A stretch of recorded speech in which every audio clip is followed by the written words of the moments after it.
Assalamualaikum warahmatullahi wabarakatuh.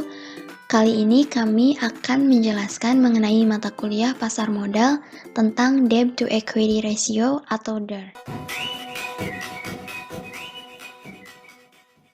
Kelompok kami terdiri dari 3 orang. Yang pertama yaitu Heni Diasa Putri, NIM 175211026. Yang kedua yaitu Triwiningsih, NIM 175211014. Dan yang terakhir yaitu Rina Nur Samsiah, NIM 175211029.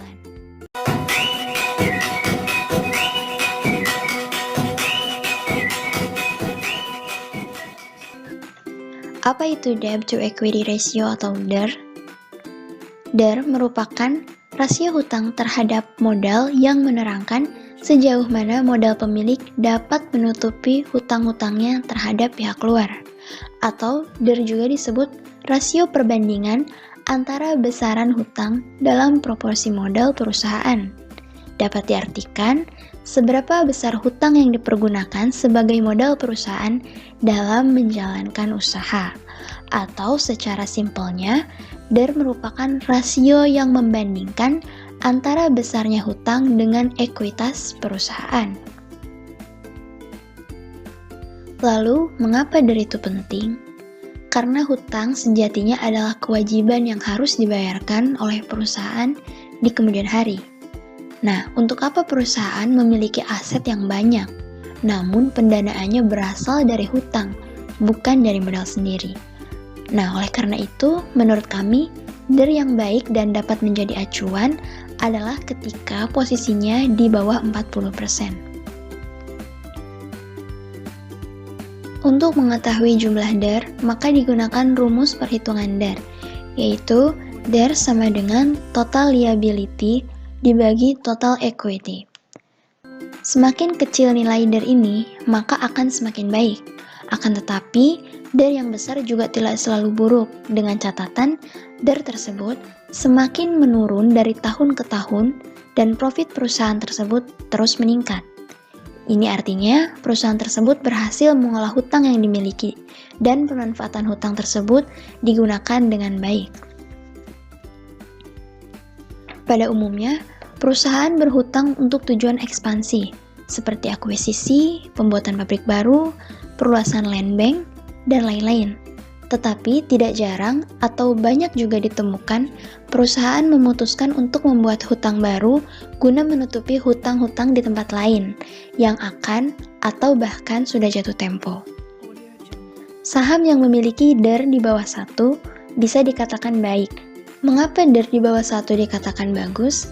Karena semakin rendah rasio tersebut, semakin baik kemampuan perusahaan dalam membayar hutang, dan semakin besar pula persentase penyediaan dana oleh pemegang saham.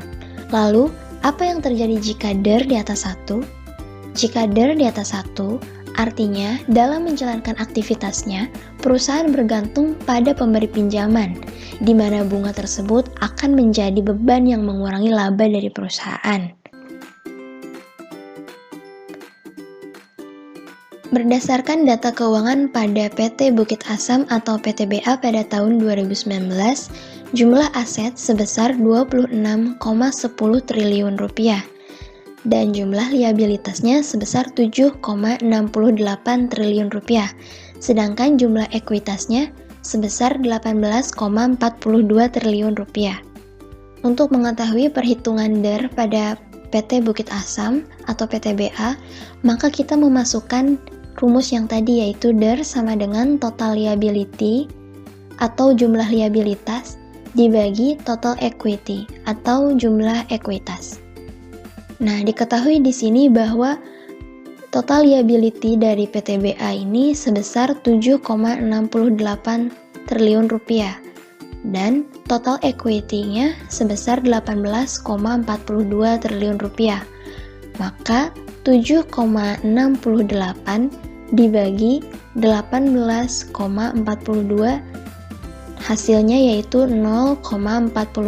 Dengan itu diketahui bahwa DER pada perusahaan PTBA adalah sebesar 0,41 atau di bawah 1, yang artinya PT Bukit Asam merupakan perusahaan yang baik dalam pengelolaan aset dan juga hutangnya. Perlu digarisbawahi bahwa perusahaan dengan DER yang tinggi memiliki risiko gagal bayar lebih besar dibandingkan dengan perusahaan yang memiliki DER lebih rendah. Akan tetapi, terkadang perusahaan dengan DER yang rendah bisa jadi karena perusahaan tersebut kurang berakselerasi dalam memaksimalkan profitnya. Jadi, pemahaman tentang DER harus disesuaikan dengan strategi perusahaan. Dan jangan lupa untuk selalu melakukan perbandingan dengan perusahaan lain dalam industri yang sama. Terima kasih, semoga bermanfaat.